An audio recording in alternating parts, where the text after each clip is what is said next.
Pour continuer le projet Excel, alors on est rendu ici.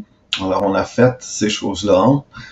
Ce que je vous suggère de faire pour avoir le même, pour garder ce qu'on avait fait pour être capable de sélectionner les heures ici. On sélectionne les heures juste ici. On sélectionne français. Les heures, ça se calcule. On a fait une formule qui se calcule toute seule. Ensuite, on a fait la ligne ici. Donc, ce que je vous suggère, tu peux prendre la ligne qui est ici au complet. Faites CTRL-C pour copier. Et ensuite, qu'est-ce qu'on fait?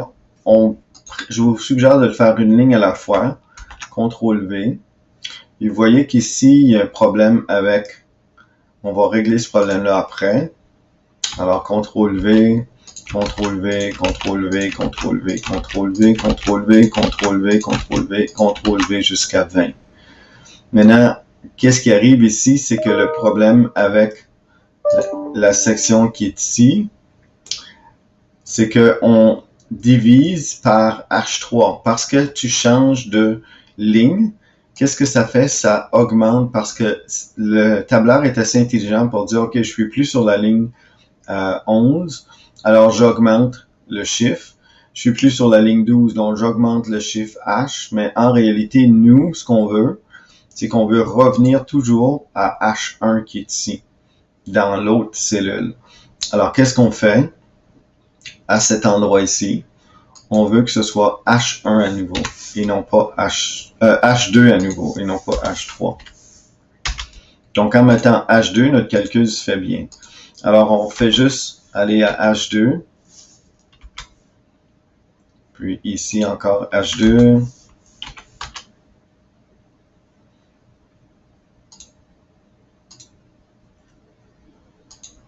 Donc ici encore H2. Oups. Donc on modifie ici les sections. On aurait pu le faire autrement, mais voici, ça c'est une façon quand même assez simple de le faire. H2. Oups, je vais passer tout droit à celle-là. Donc H2. H2. H2. J'enlève le 1 ici pour H2. Alors, j'ai mes données ici. Puis si je change les données, disons qu'ici, je vais à 11 heures, les chiffres devraient tous se changer automatiquement. Donc, dépendant de l'heure que tu sois ici. On sait que ces sections-là, tu peux enlever. Qu'est-ce que tu dois pas enlever? C'est ce qu'on a ici. Les calculs doivent pas être enlevés. Alors, qu'est-ce que tu peux faire? C'est d'enlever, aller mettre en surbrillance toute la section de 11 jusqu'à 20, mais de A jusqu'à E, et tu appuies sur Delete sur le clavier, supprimer. Pas le backspace, mais supprimer, Delete. Puis tu vois que c'est devenu à 0, mais tes formules sont encore là. Puis de l'autre côté, tu peux faire la même chose. Tu peux aller de la section G à I, de la rangée 11 à la rangée 20, et tu fais Delete, donc supprimer, et non pas le backspace. Puis là, on veut avoir, donc si on veut les couleurs dégradées, donc on veut avoir un changement de couleur pour reconnaître notre tableur un peu plus. Donc on sélectionne la première rangée. Si on veut sélectionner plus qu'une rangée, on tient la touche CTRL et on tient, en tenant la touche CTRL, je peux sélectionner plusieurs cellules, donc une sélection multiple. Et puis, si je veux que ces rangées-là soient une couleur d'arrière-plan différente, alors là, je vais choisir une couleur d'arrière-plan différente. Donc, je pourrais aller plus foncé si je veux. Si je vois plus foncé, cependant, je dois choisir une couleur de texte qui est visible sur le plus foncé. Quelque chose comme ça. Donc, je suis pas obligé de faire exactement comme ça, mais tu le fais de façon à ce que ce soit visible. Donc, si tu mets une couleur foncée, tu mets une couleur pâle pour ton texte. La prochaine étape, si on regarde ici, pour la section 21 jusqu'à E, il faut fusionner ça. Donc, de 21 jusqu'à E, il faut fusionner cette section-là. Alors, je m'en viens ici. Je peux cliquer à droite sur la souris. Je peux aller à Format de cellule. Et là, j'ai sélectionné de A jusqu'à E pour 21. je veux un alignement. Si on regarde le texte ici, ça dit total à cet endroit ici. Donc, l'alignement va être à droite sur l'horizontale. Et puis, vertical va être centré.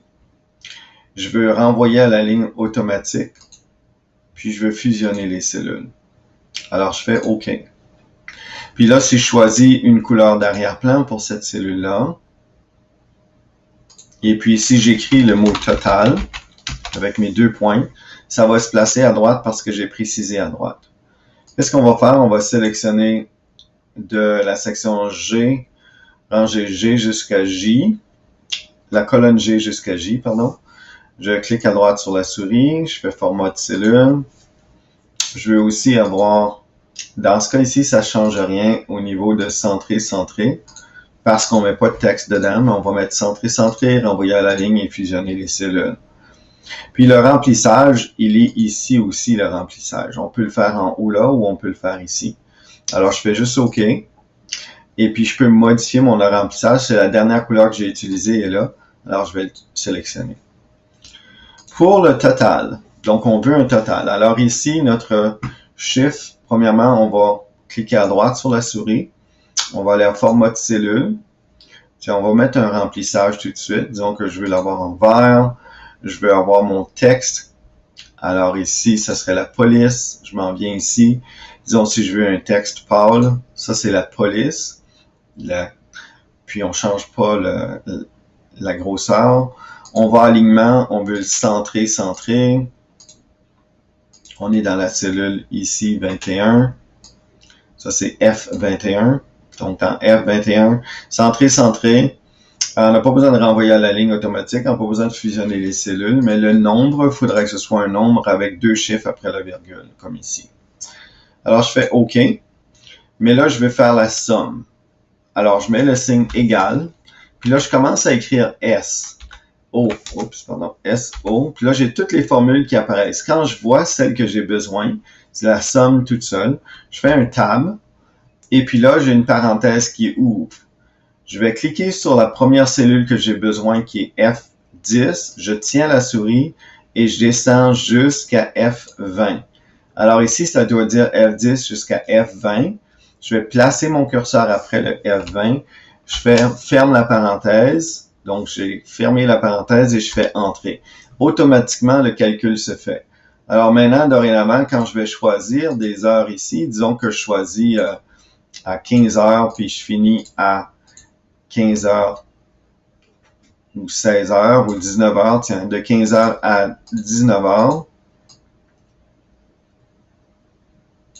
ou tiens, 18 heures ici, ça devrait me donner 3 heures de plus, donc ça change automatiquement ici. Donc, c'est comme ça que ça fonctionne. Notre tableur fonctionne, on voit qu'il fonctionne. Donc, on va enregistrer ça ici. Il va nous rester à faire les dernières parties en bas, mais au moins, on voit comment le calcul se fait. Alors, voici.